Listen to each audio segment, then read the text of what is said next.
puedo modificar. Pero otra vez le cambié el ancho y en la pantalla sigue teniendo 640. ¿Cómo se arregla eso? Si lo pongo privado, mire, si lo pongo privado, ya nada de eso funciona.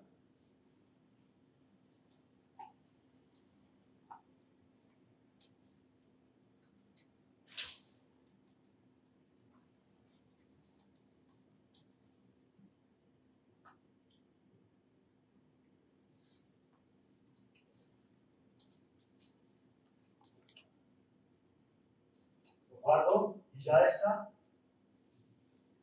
Ya, 2 errores, ¿ven? ¿Ven? ¿Qué dice? El error. Esta fuente se puede agrandar. La de aquí abajo, man, no sé cómo es. No sé cómo es, probemos. ¿Qué texto será? Porque mire el texto que tiene Eclipse, ¿no? Basic, DevOps, Git, Java, JavaScript, tal. ¿Cuál será? Digamos que es el Basic. ¿Será? ¿Qué es el Basic? Este, por ejemplo.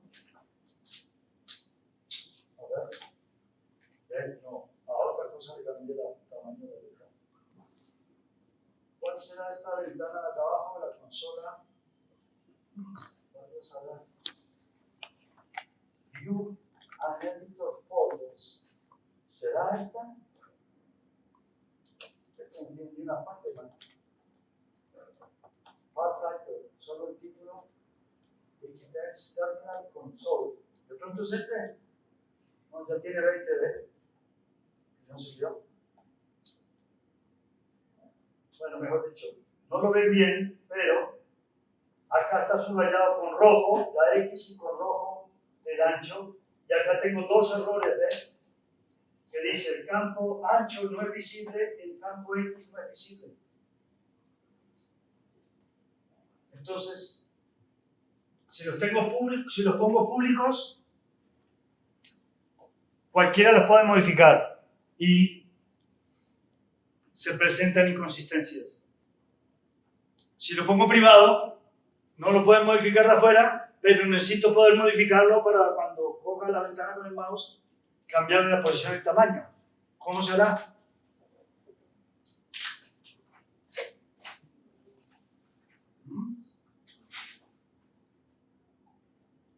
La forma de hacerlo es ponerle un método a la interfaz pública. Bueno, eso lo sabe hacer Eclipse. Source. Generate getters and setters para el X, por ejemplo. Bueno, para el X y para el Y. ¿Listo? Y como los quiero públicos. ¿Listo?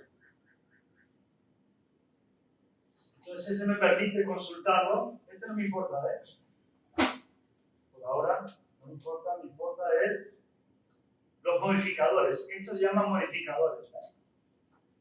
¿Listo? Entonces ahora, en vez de acceder a la variable directamente, le puedo decir setx 1000. Bien, no hay problema. Y lo mismo, bueno, el ancho no le puse, ¿no? SetY 1200. ¿Qué pasó? No lo guardé. Si no lo guarda, no sabe, ¿no? ¿Esto?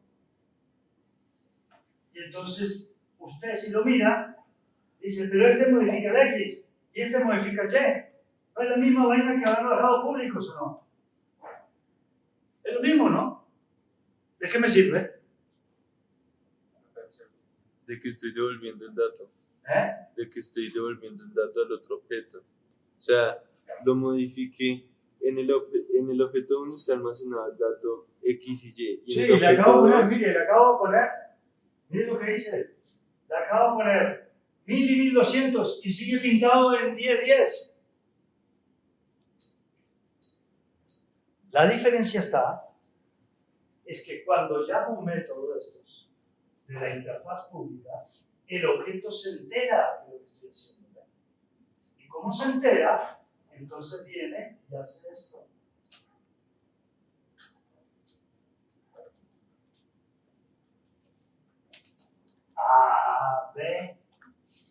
ahora sí, le puse 1000, 1200 y esta vaina se movió para 1000, 1200 y se mantiene consistente. Entonces, si ven la diferencia,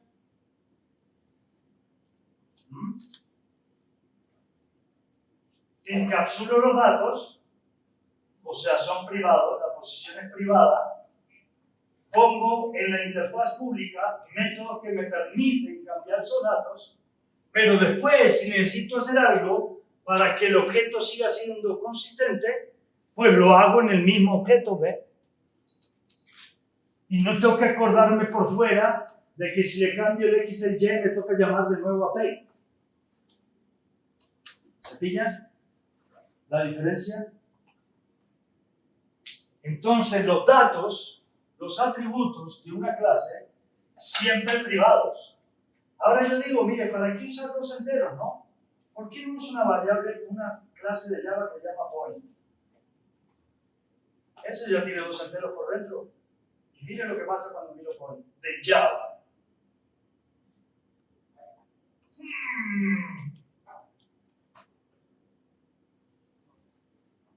¿Por qué será? Acabamos de decir que las variables, los atributos públicos son la roya. ¿Por qué la clase point los tiene públicos? ¿No? No, eso no tiene nada. Este los declara él, no los hereda. Son de esta clase, no los heredó. Lo heredado queda oculto en la clase de arriba. Todas estas son de él. ¿Por qué le habrán puesto público? Porque el punto no se pinta. El punto solo existe en la RAM, no existe en la pantalla. Entonces, como no tiene representación gráfica, se lo cambio yo acá directamente o se lo cambio a través de un método, es lo mismo. Pero ojo, ese es un caso especialísimo, ¿no? ¿Entienden? Especialísimo. De resto no van a ver nunca atributos públicos. Ya sea porque tiene representación gráfica u otro tipo de representación, o ya sea porque es información sensible.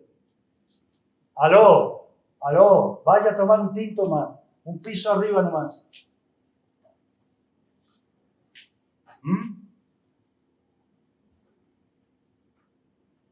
Entonces, por ejemplo,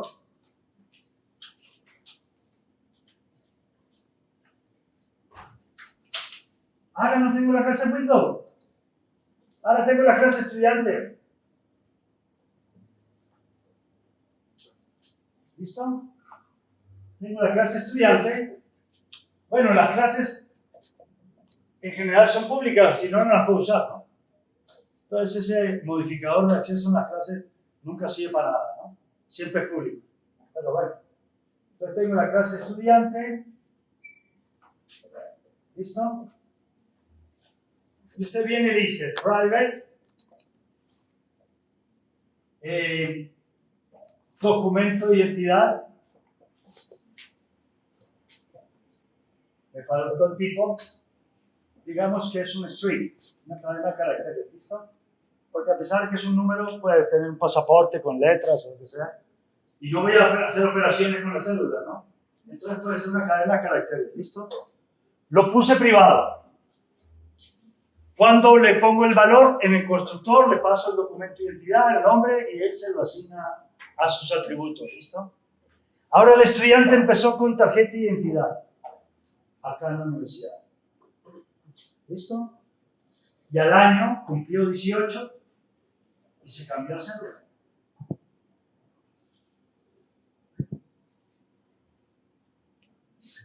¿Cómo lo cambio?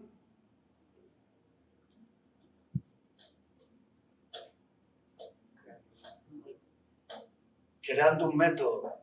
Entonces, mire lo que pasa. Si hago un método público que modifique el documento de identidad, todas las notas que ya tienen en CIA se perdieron. Porque ahora usted tiene una cédula. Y las notas en la base de datos del CIA aparecen con la tarjeta de identidad. ¿Ve?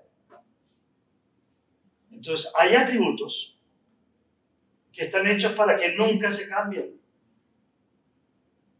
Entonces este va a ser un atributo de estudiante, de profesor y de cualquier persona que usted tenga en cualquier sistema. El documento de identidad nunca se puede cambiar. ¿Qué pasa con este caso? Hasta 2018 fue el estudiante José Pérez con la tarjeta de identidad tal. A partir del 2019 hay un nuevo estudiante que llama José Pérez, pero tiene una cédula de identidad de ciudadanía. ¿Entienden eso? Si no, el objeto no podría hacer eso. Si yo le pongo un método que cambie el documento, el solo objeto debería ir a la base de datos y a todos lados y en todas las cosas arreglar que ya no es esa tarjeta de identidad, sino la cédula tal. Y aunque lo pudiera hacer, cosa que no puede, se pierde su historia como estudiante con tarjeta de identidad. Y uno no quiere eso. Es la misma persona, porque es el mismo nombre, la misma dirección, el mismo código en la universidad. ¿Listo? Pero tiene unos tiempos en que tuvo tarjeta de identidad y otros tiempos en que tiene otro objeto diferente que tiene cédula de ciudadanía. ¿Listo? Entonces, este es un ejemplo donde el estudiante no se pinta en la pantalla así como un objeto gráfico. Entonces, la inconsistencia no se presentaría si yo le cambio el documento de identidad. Pero sí se vuelve inconsistente, porque si yo le pongo cédula a ese objeto, entonces todas las notas anteriores que tiene con tarjeta de identidad se perdieron. Se perdieron, no, las perdió él, el estudiante, ¿entienden? En la base de datos están. Pero como el estudiante José Pérez tiene cédula de ciudadanía, porque yo se lo cambié, cuando le busco las notas, pues no le aparecen las del año pasado. ¿Y qué hacemos? Hoy en día, la RAM no es una limitación. ¿Listo? Esta LoRa tiene 16 gigas. 16.000 millones de bytes. Un celular. ¿Me preocuparé por duplicar un objeto que ocupa 100 bytes? 200. ¿Un K? Nada, no me importa nada. Eso no me importa. Lo que me importa es que sea la información consistente. Información inconsistente es un patrón que se conoce como la mamá, pero muerta. ¿Listo? O sea, no sirve de nada. Tener información inconsistente es peor que no tener información. ¿Listo? Por eso, entre otras, se evita la duplicación. Se evita tener una base de datos de profesores y esto de estudiantes. ¿Por qué? Porque de pronto yo soy profesor y estudiante. Y aparecerían dos bases de datos, problemas. Cuando actualizo uno, debería alguien o algo por allá ir y arreglar en el otro. ¿Y cómo sé si la base de estudiantes está en el CIA y la base de datos de profesores está allá en SARA, el sistema de contratación? Entonces, ¿qué pasaría? Pues me cambiaría el documento acá en la de estudiante y me quedaría con otro como profesor. Dos personas diferentes y soy el mismo. Inconsistente. No sirve para nada. ¿Listo? Entonces, salvo este caso rarísimo, porque ese es un caso rarísimo, que es un punto, pero como no se pinta en pantalla, da lo mismo ponerlo público o no. Porque ¿qué haría el punto? Si esto en vez de ser una ventana, my window fuera my point, ¿sí? ¿Qué haría cuando le cambio el X? Pues nada. Bueno, en realidad no necesito hacerlo. Este tiene ZX. Míralo.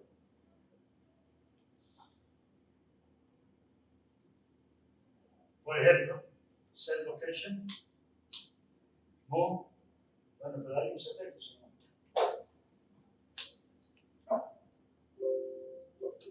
No tiene ZX. Bueno, tiene move. Es lo mismo. El move hace eso, pero con los dos, ¿Y qué hace ahí? Le cambia el X y le cambia el Y. Pero da lo mismo porque después no hay que hacer más nada. ¿Por qué? Porque los puntos no se pintan en la pantalla. ¿Entiende? Sin embargo, el componente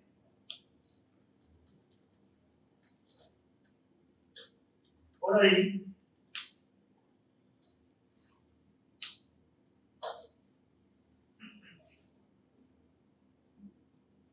no tiene Y. Bueno, no importa, tiene tamaño, mínimo tamaño, tamaño preferido, tamaño máximo. ¿Ves? No están públicos, ¿ves? Están protegidos para que las clases descendientes o los del mismo paquete lo puedan modificar. ¿Listo? Y van a ser el único caso que van a ver de Java, por lo menos que yo conozca, con atributos públicos es la clase punto. ¿Pero por qué? Porque la clase punto no tiene representación gráfica. ¿Ves? Y porque si lo cambio en la RAM, pues se cambia en la RAM. ¿Y qué? Y eso es lo único que tengo es el objeto en la RAM. Entonces, si lo cambio allá, lo cambio allá. ¿Listo? Ahora, toda esta cuestión de si pongo los atributos públicos o privados o protegidos, si le pongo métodos de acceso o modificadores públicos o protegidos o privados, todo eso son decisiones de diseño. Cada uno tiene que tomar esas decisiones.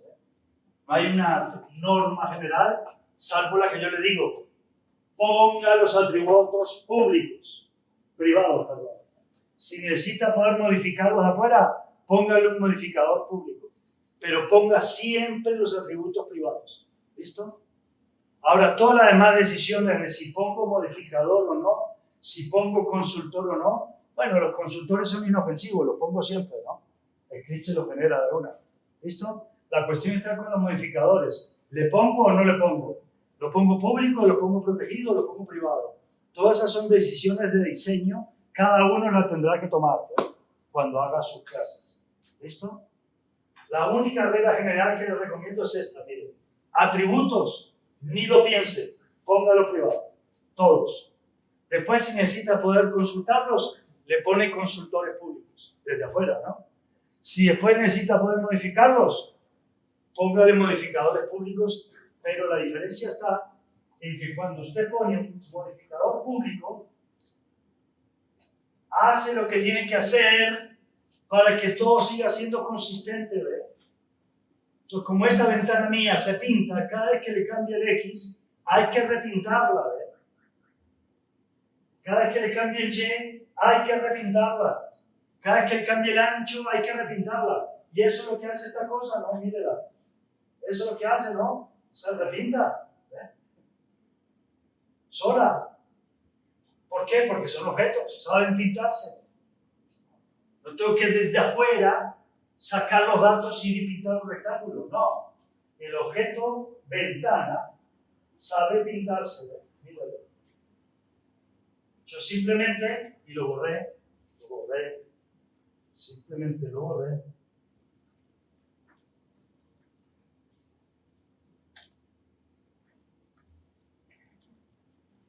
Simplemente, desde el objeto app que construí, puedo salir y decirle al objeto myWindow, puedo decirle main. ¿Okay? Eso es enviando un mensaje. Ejecutar un método de la otra clase. ¿Okay? ¿Dónde lo hago en Java? No importa de dónde. Puede ser de este método estático, público, puede ser de un método privado. No importa, ¿ves? O sea, si yo a esto le pongo un método privado,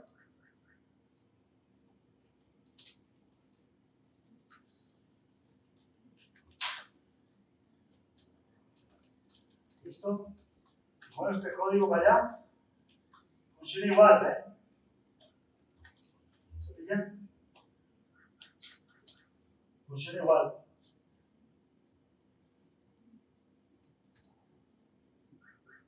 No importa desde dónde salgo. El problema es a dónde voy. ¿Ve?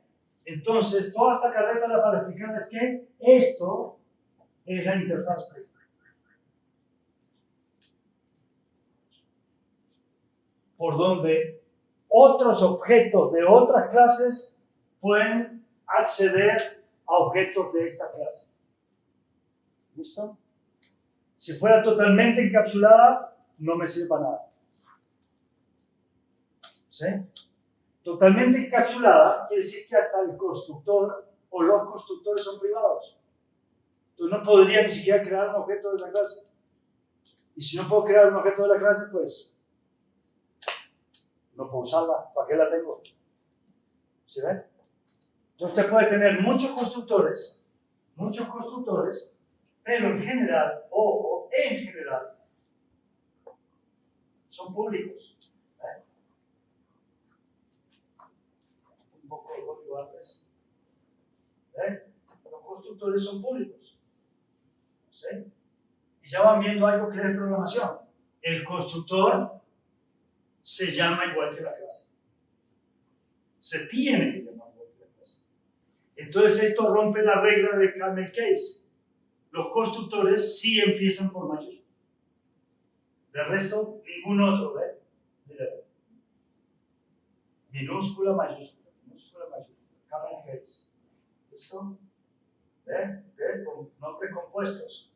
Construct, component, name. Arranca con minúsculas, después cada palabra nueva con mayúsculas. Y los atributos siempre con minúsculas. ¿Ve? Pero lo mismo, ¿no? Si tiene un atributo como este, arranca con minúsculas y después cada palabra nueva, otra vez mayúsculas. ¿Listo? Eso es lo que se conoce como camel case. Y es lo que se usa en programación en cada proyectos en todos los lenguajes. ¿Listo?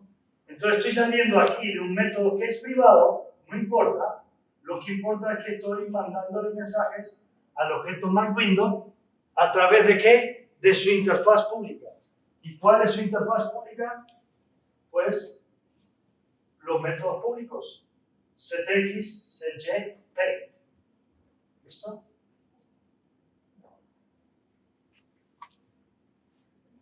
Entonces el concepto de interfaz pública, como ven, no tiene mucho misterio, pero tiene implicaciones importantes, ¿ven?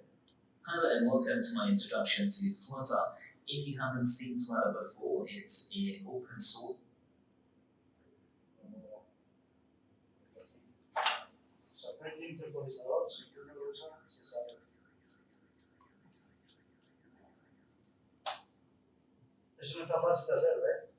Pero toca hacerlo porque de pronto usted usa, se autentica, usa Sakai, se sale de la sala, pues, y deja la sección abierta y otro le podría modificar su pantalla.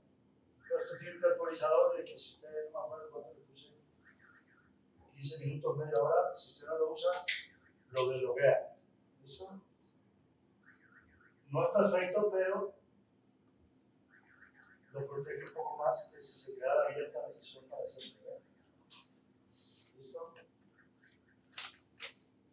Entonces, interfaz pública de una clase. Eso fue lo que vimos ahora. Interfaz pública de una clase. ¿Dónde lo hago yo? En la clase, ¿ve? En la clase. No en los objetos. En la clase. Este es el patrón de MyWindow. Todos los objetos que construyan con MyWindow comparten los mismos atributos y los mismos métodos. Ojo con eso. Ojo con eso. Miren esto. ¿Cómo será acá? Vamos a ver W1.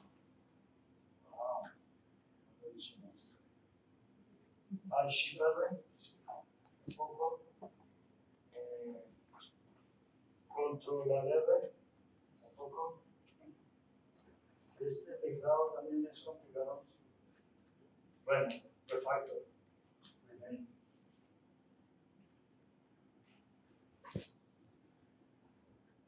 Shift R. Shift R. Shift R. W1. ¿Listo? Y vengo ya a otro. ¿Listo? Tengo dos.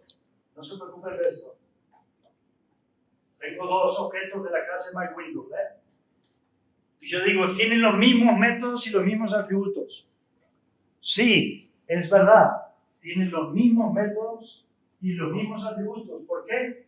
Porque los dos vienen de la misma clase. Y esta clase siempre que tiene, pues 4 enteros para posición y tamaño, 2 métodos modificadores y un paint.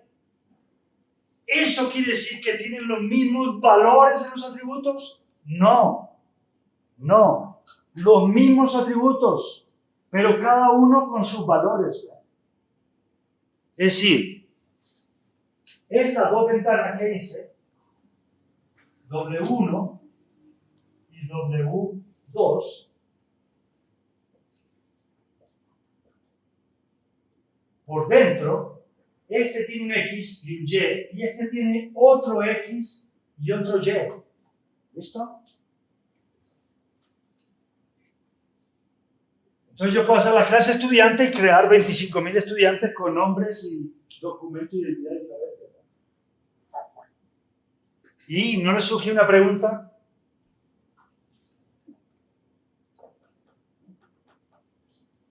Eso con respecto a los atributos. ¿Y con respecto a los métodos? Si estuviéramos modificando, entonces, como tal, las variables no se modificarían también dentro del programa principal. No, la pregunta va por otro lado. La pregunta va por aquí. Cada uno tiene su XY, ¿no? ¿Será que cada uno tiene estos métodos? ¿Cada objeto?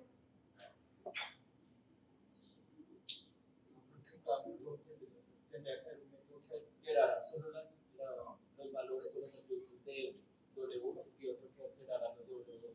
Si fuera el mismo para alterarlos, estaríamos haciendo lo mismo. Pero es que hacen lo mismo, ¿ve? Esa es la cuestión. Hacen lo mismo. Modificar el X, ¿qué hace? Pues modifica el X. Modificar el Y, modifica el Y. Pintar, ¿qué hace? Lo pinta. Todos los métodos son los mismos. ¿Ve? Entonces, estos dos comparten los mismos métodos. Sería supremamente ineficiente repetir un código que hace lo mismo. Ahora, le tiene que surgir la pregunta. Si los métodos son los mismos y los atributos son diferentes, ¿cómo sabe cuál modificar?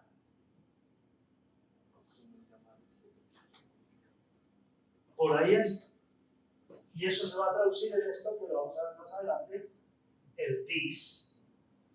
Ese this que está implícito, porque ven, no lo declaré en ningún lado. Ese this es un apuntador, una referencia a este objeto o a este objeto. Entonces los métodos saben qué objeto están modificando. Pero hay un solo juego de métodos, ¿ven? Por cada clase. Sobre todo porque hay métodos que son muy largos. Entonces imagínense un método largo, repetirlo en la clase de estudiante 25.000 veces porque necesito 25.000 objetos de estudiante. ¿Para qué voy a repetir 25.000 métodos iguales que hacen lo mismo? ¿Ve? Entonces, los atributos, cada objeto tiene los suyos, pero los métodos son los que puse en la clase.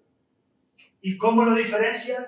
Pues implícitamente, no es así, pero implícitamente el primer parámetro que recibe cada método es un apuntador a un objeto de esa clase que se llama this.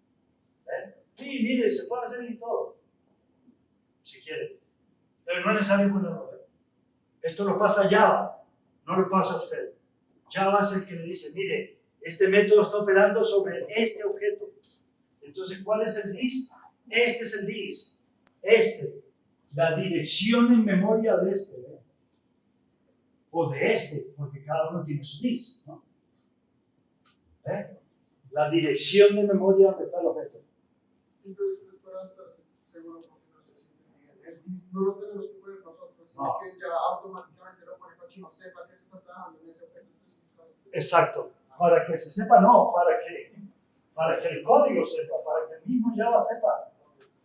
Entonces ningún método tiene this. Pero aquí, cuando lo voy a pintar, ¿qué voy a usar? Aquí voy a usar dis.x para pintarlo, voy a usar dis.y. ¿Y dónde están? ¿Dónde están? ¿Ve? Pues acá recibió implícitamente un parámetro de dis. ¿Ve?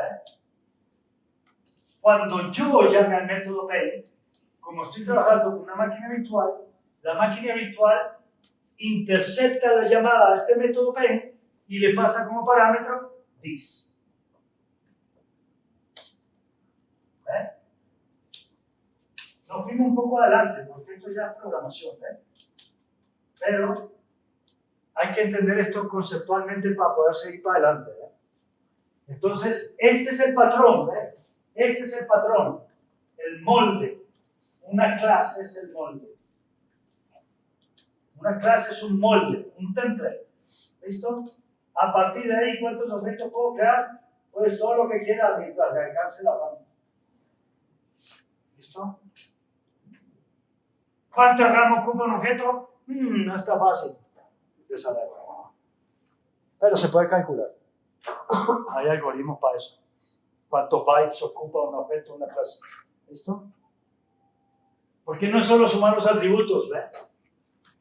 No es solo decir, bueno, mire, esto ocupa 4 bytes, más 4, más 4, más 4. ¿Listo? 16 bytes ocupa, no. Porque la clase tiene otras cosas, ¿ve? Y hay un dis que usted nos está contando, ¿ve? Es un dis, es un apuntador, o sea, es un long, sin signo, ¿ve? Entonces, se puede calcular cuánto ocupa un objeto, pero en general, los programas, salvo que sean de uso masivo de datos, como AutoCAD, nosotros vamos a hacer en el curso un editor gráfico. ¿Qué puede hacer el editor gráfico? El usuario del editor gráfico, líneas, rectángulos, elipses o círculos y texto. ¿Listo? ¿Cuánto va a poner un usuario a mano de esos? Pues decenas, a lo sumo centenas. En AutoCAD, usted puede hacer un ladrillo, ¿sí? Y decirle, repíquemelo 1.000.000 de veces. ¿Para hacer qué? Una pared. Ahí ya es preocupante, ¿no? ¿Cuánto ocupa un objeto ladrillo? Porque para hacer solo una pared, gasté 1.000.000. Y estoy diseñando un centro comercial, un hospital, una ciudad universitaria. Ahí sí me preocupa saber, ¿no? En este curso, ustedes ni yo nos vamos a preocupar cuánto ocupan estos objetos. Siempre hay RAM suficiente para todo lo que el usuario pueda poner. En AutoCAD usted puede crear esto como objeto y decirle, replíquemelo 1.000.000 de veces. Ahí ya empieza a importar, ¿verdad? ¿Cuánto ocupa 1.000.000 de ladrillos? Y de pronto con 1.000.000 de ladrillos no hago un centro comercial. De pronto necesito 10 millones de ladrillos. Miércoles, ahí sí me empieza a preocupar. ¿Cuánto ocupa un ladrillo? ¿Ve? Pero en este curso no es un tema que nos interese. ¿Listo?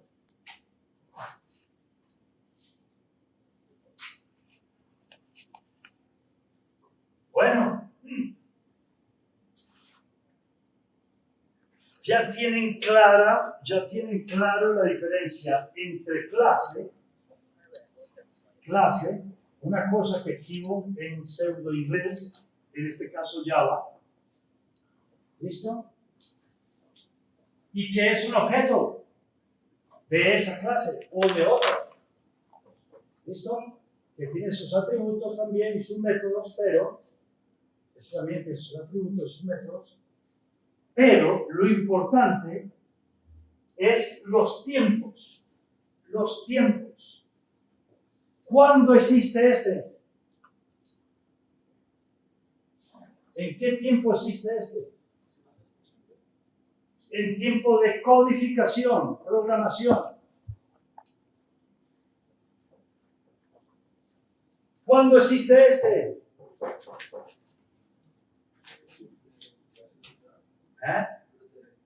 ¿No escucho? Ejecución. Esto existe en otro tiempo diferentísimo, que es cuando ejecuto el programa. Vale decir, he creado aquí dos objetos de tipo MyWindow. No. Hasta que no ejecute este método, private method, o sea, hasta que no use la clase app y use el método private method, estos dos objetos no existen. Solo están programados ahí, pero no existen. Los objetos existen en tiempo de ejecución. Cuando esta vaina que yo escribí ahí, le digo a Java, ejecútelo. Ahí sí va a ocupar RAM y ahí sí van a existir esos dos objetos W1 y W2 en la memoria. ¿Listo? Entonces, este es el patrón. Estas son las instancias de ese patrón. ¿Ve? ¿Qué decíamos antes? Miren, antes decíamos así.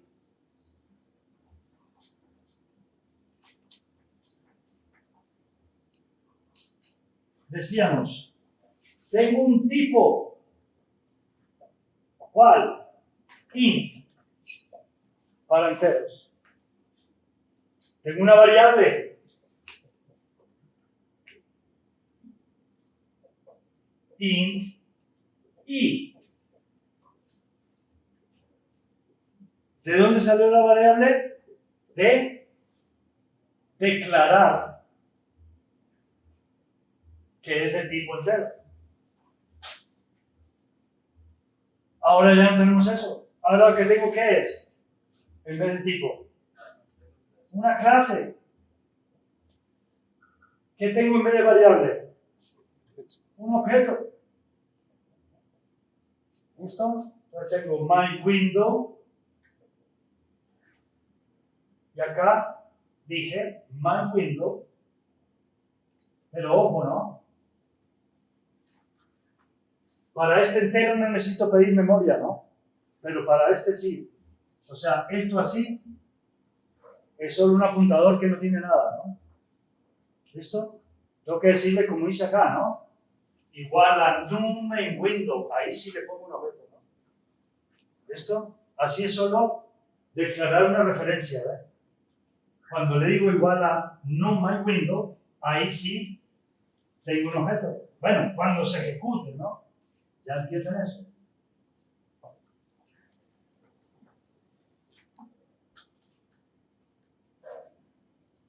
Este solo es el operador, ¿no? Nuevo objeto, ¿no? No MyWindow. Acá estoy usando el constructor que no recibe parámetros.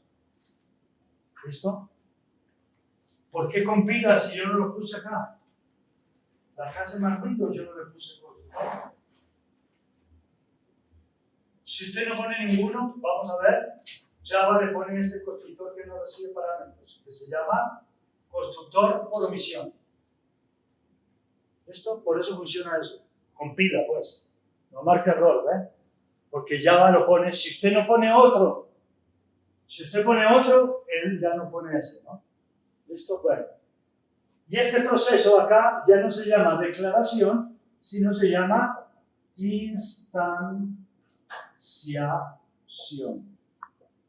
O sea, a usted le preguntan en un parcial o en un quiz, en alguna materia de la Universidad Nacional, ¿qué es un objeto? ¿Qué contesta usted? Una instancia de una clase. Una instancia de una clase. ¿Ya? No más. ¿Listo? Pero, si todo fuera tan sencillo, se acababa el curso acá. Y resulta que hay diferentes sabores de clases. Míralas. Está hablando todo menos lo que quiero ver.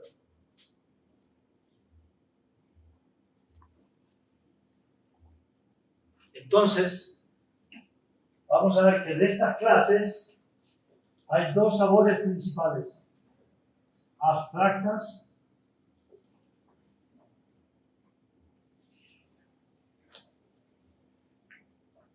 y concretas.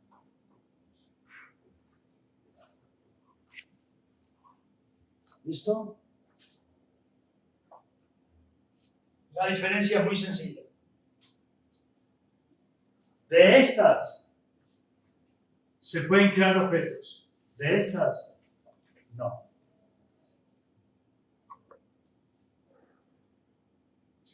¿No se le ocurre una pregunta?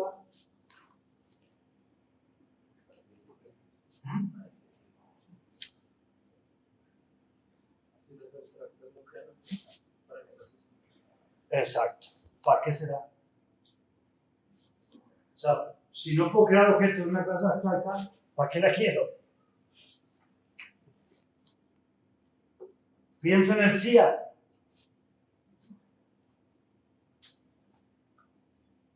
¿Qué hay en el CIA? Estudiantes, profesores, decanos, etcétera, ¿no? Todos son personas, ¿no? ¿Voy a tener algún objeto en el CIA que sea persona?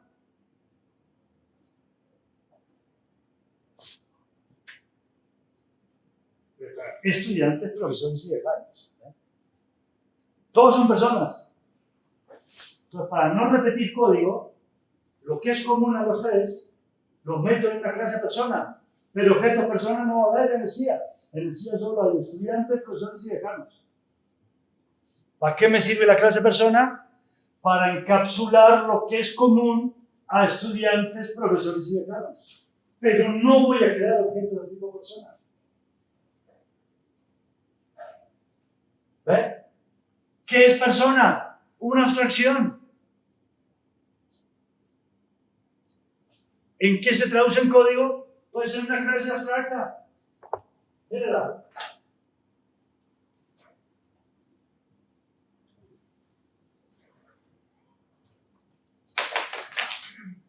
No pasa nada. Ahí no pasa nada, ¿ve? No cambia nada. Pero acá ya no anda. Ya no se pueden construir objetos de una clase abstracta. Dice, no se puede instanciar el tipo main window. Esto es heredado de Eclipse de cuando una vez lo hizo en IBM, hace 30 o 40 años. Hablaban de tipos y campos. Ya no se habla ni de tipos ni campos, se habla de clases y atributos. Pero Eclipse todavía usa la palabra tipo. Pues sí, una clase define un tipo, ¿no? Pero ya nos metemos con la semántica, los lenguajes de programación, que no nos interesa. Lo que importa es que no se puede instanciar una clase abstracta, ¿ve? ¿Listo? ¿Para qué me sirve? Para hacer esto, por ejemplo, que habíamos pintado antes. Una superclase persona abstracta que tiene sus atributos y sus métodos, y de ahí sale estudiante concreta, no tiene raya, ¿eh? Sale profesor, sale decano, concretas, estudiante de pregrado, concreta, estudiante de posgrado, concreta, estudiante de doctorado, concreta, profesor de medio tiempo, profesor de tiempo completo, profesor asistente, profesor asociado, profesor titular, profesión de dedicación exclusiva, clasificación, ¿eh? Taxonomía. ¿Listo? La programación objetos toma de todos los lados. Esto donde está sacado de la biología. En alguna época no clasificaba nada, simplemente anotaban. Encontré una planta verde, ta, ta, ta. Encontré un animal rojo, ta, ta, ta. Después dijeron, oiga, pongámosle orden. Una cosa es el reino animal y otra cosa es el reino vegetal. Y todos son vainas de la tierra, sí, todos son vainas de la tierra, pero los animales son animales y los vegetales son vegetales. ¿Listo? Y dentro de los animales tengo, ¿qué? Mamíferos y otros. No sé cómo llaman los otros. ¿No mamíferos? No sé. ¿Sí? Los que no maman. ¿Listo? Y dentro de los mamíferos tengo los que vuelan y los que no vuelan. ¿Qué sé yo? Hay toda una clasificación, ¿no? Como ven, sé poco de eso, pero sé que existe la gallina y la vaca. ¿Listo? Esto es clasificación. Por lo tanto, cuando uno va para abajo, es cada vez más que específico. especial, se dice acá. Y cuando va para arriba es más general. ¿Listo? Si la pinta así, de arriba para abajo, ¿no? Porque a veces la pinta horizontalmente. ¿Listo? Mire el diagrama de clase que ya vimos de UML. ¿Qué hay que hacer el tema para que cambie? No cambia ni de ventana. Wikipedia.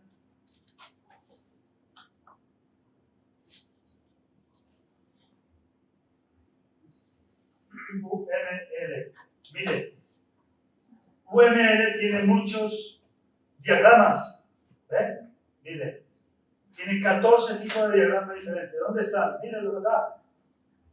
Diagrama de clases de UML para pintar los tipos de diagramas. Todos son diagramas, ¿ve? Pero hay de comportamiento y de estructurales.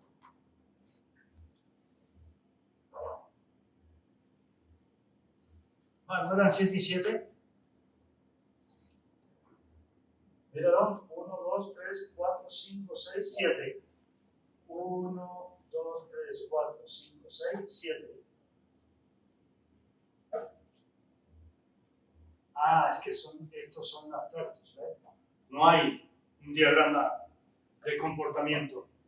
Hay de estos. 1, 2, 3, 4, 5, 6, 7, 8. 1, 2, 3, 4, 5, 6, 7. Allá le faltó uno en la lista. O acá le sobra uno. Encontramos un error en Wikipedia. Entonces crean el Wikipedia, pero revisen, ¿no?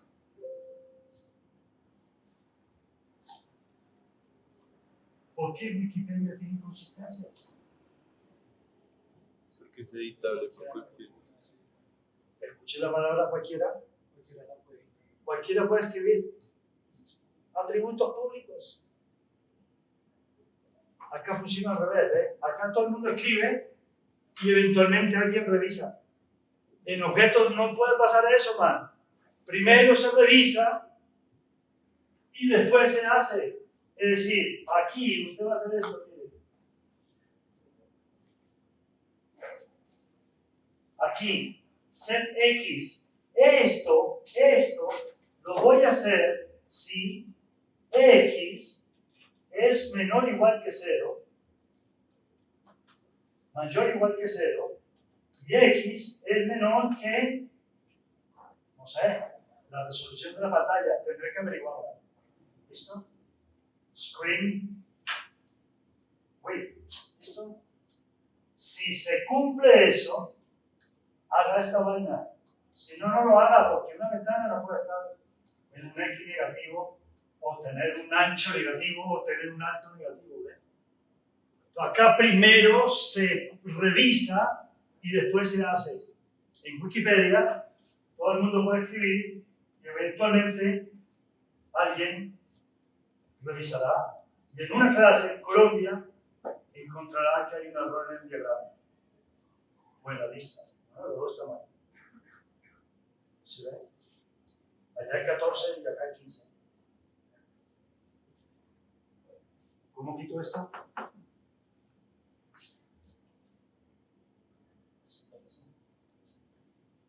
¿Listo? Pero bueno, esto es un diagrama de clases, ¿ven? Que es uno de los tipos de diagramas de UML. Solo que está pintado para mostrarle la clasificación de los diagramas. Todos son diagramas. Si tuviera que hacer un programa para UML, esta sería una clase abstracta, porque nadie va a crear un objeto diagrama. Es una abstracción. Nadie va a crear un objeto de diagrama de comportamiento. Esta sería otra clase abstracta. Nadie va a crear un diagrama estructural. Va a crear un diagrama de clases que es estructural. Esta sí es concreta, pero esta no. Esta tampoco. En realidad todas estas de abajo son concretas y estas tres de arriba serían abstractas. ¿Listo? Entonces, por hoy, quédense con esto, a pesar de que hay más implicaciones. De las clases abstractas no se pueden crear objetos. De las clases concretas, sí. ¿Listo? Después van a aparecer otros dos sabores, pero ya puro programación. Inner classes, inner, y es que adentro de una clase puedo declarar otra clase. Y otra que llaman anónimos, que es casos muy particulares donde no necesito una clase con nombre, sino que la puedo hacer anónima. Ya veremos, pero ambas van a ser concretas. Ah, no, las inner pueden ser abstractas. Es un poco raro, pero pueden ser abstractas. En cambio, las anónimas son siempre concretas porque no se le pone nombre. Se construye el objeto extendiendo una clase que ya existe sin ponerle nombre. ¿Listo? Pero en general, por ahora, solo tenemos abstractas y concretas. De estas no se crean objetos, de estas sí. Pregunta parcial típico, entonces, ¿para qué sirve una clase abstracta si no se pueden crear objetos? Para generalizar efectos. Encapsular, para encapsular lo que es común a todas las subclases. Por ejemplo, un diagrama, si fuera a hacer un programa yo, se tendría que saber pintar, ¿no? Entonces acá debería haber un método para... ¿Por qué? Porque todos tienen que saber pintarse. Acá un diagrama yo tendría que ponerle un nombre, una cadena caracteres que fuera el nombre, ¿no? Pues lo pongo acá arriba y no tengo que repetirlo en todos estos, ¿no? Porque si pongo name, me toca poner get name y set name. Entonces estaría repitiendo un atributo y dos métodos. ¿Para qué? Lo pongo acá arriba y todo lo hereda. Entonces las clases abstractas son para encapsular atributos y métodos comunes a un conjunto de subclases que pueden ser concretas y o abstractas. ¿Listo? Para eso me sirve. Siempre estamos trabajando con una abstracción, pero hay unas que son abstracciones abstractas. Por ejemplo, diagramas, sí, ¿cuál? Pero ¿cuál? Yo no le puedo decir, a ver, pínteme un diagrama. Usted me va a preguntar enseguida, ¿de qué? ¿De qué? ¿De Bogotá? ¿De mío? ¿O de una jerarquía de clases? ¿O de un diagrama de actividad? ¿O de un diagrama de instalación eléctrica de un edificio? Entonces yo no puedo decir a usted, pinte un diagrama. Le puedo decir, pinte un diagrama de casos de uso. Bueno, ese es el que le falta ya. Porque los casos de uso por lo general no los pinta la cara. Mire, no, acá está, use case. Bueno, no sé, hay un error en Wikipedia. O yo cuento mal, ¿no? Pero no, mal. 1, 2, 3, 4, 5, 6, 7. 1, 2, 3, 4, 5, 6, 7. 7 y 7 suma 14. Profe, el que no está es diagrama interactivo. Y creo que sería una... ¿Interactivo o de interacción? Sí. Porque de interacción está acá. Es que parece que fuera también abstracto. No, no importa, acá no está hablando de programación, estamos para objetos, acá está hablando de diagramas. Sí, sí, pero como de él se desprenden otros. Donde dice diagrama interactivo. ¿Dónde estaban? Interaction. Pero miren, no tiene nada de descendiente. Hacer una clase abstracta al final de una jerarquía no sirve para nada, porque las clases abstractas solo sirven para hacer superclases de otra. Y este no tiene ninguna. No, El de arriba, De arriba. Ah, este.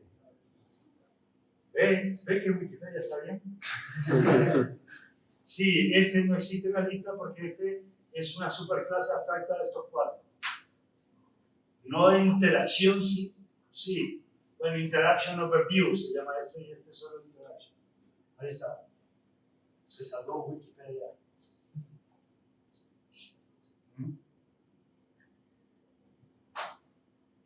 ¿Listo? Entonces, solo vimos dos conceptos hoy. Interfaz pública de una clase, diferencia entre clase y objeto, clases abstractas y clases concretas. Por eso dicen que en programación lo más difícil es ponerle nombres a las cosas y manejar los índices de los arreglos. Por eso le digo, solo vimos dos cosas y le número 3. Era un chiste malo, pero bueno. La mayoría de los programas se revientan por salirse de los índices del tamaño de una regla. Pero el chiste es que siempre dicen, solo hay 3 problemas en programación, y después va y le cuentan solo 2.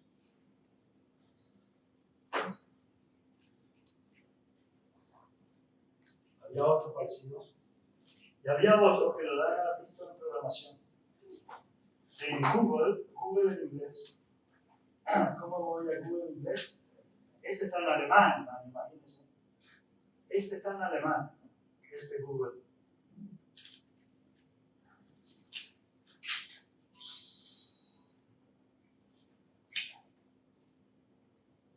Y en alemán no sé si funciona en inglés.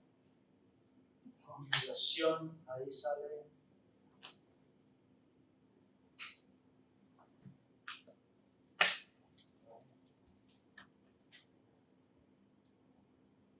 Tampoco. Idioma. Acá, español.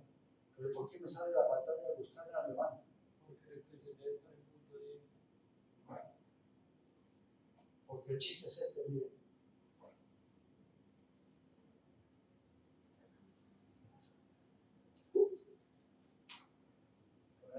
Recursion.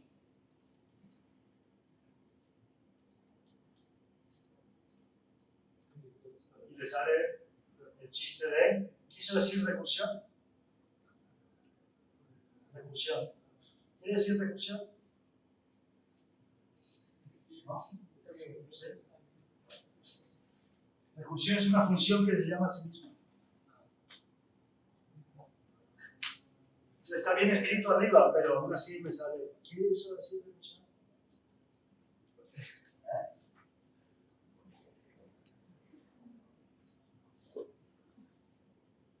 Entonces hay otra que dice, el secreto del éxito está en 2 cosas nomás. Primera, nunca digas todo lo que sabes. Vamos.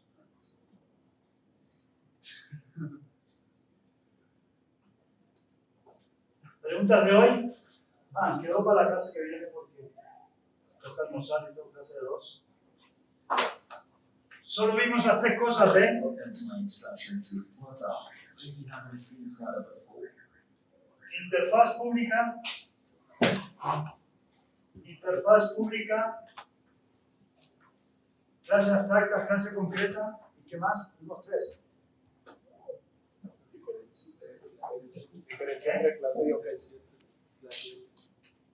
Eso, esta vaina. Los tiempos, hay que entender los tiempos, ¿no? Los tiempos son diferentes. Esa clase de Java que están usando tienen 20 años de escritas. Los objetos que vamos a emplear ahora. ¿Listo? Tiempos diferentes. Pilas con esto, pregunten todo lo que haya que preguntar, porque arranca así. Y si usted va entendiendo, lo siguiente le queda fácil. Pero si en el camino se pierde, después, noche callada. O sea que para el concepto básico Sí, no nos demoramos mucho. Pero todavía faltan conceptos básicos, mire. Bueno, ya sabré. Falta herencia lo hemos visto, pero así alegría, ¿no? Falta el polimorfismo, falta un poco de conceptos básicos todavía. O sea,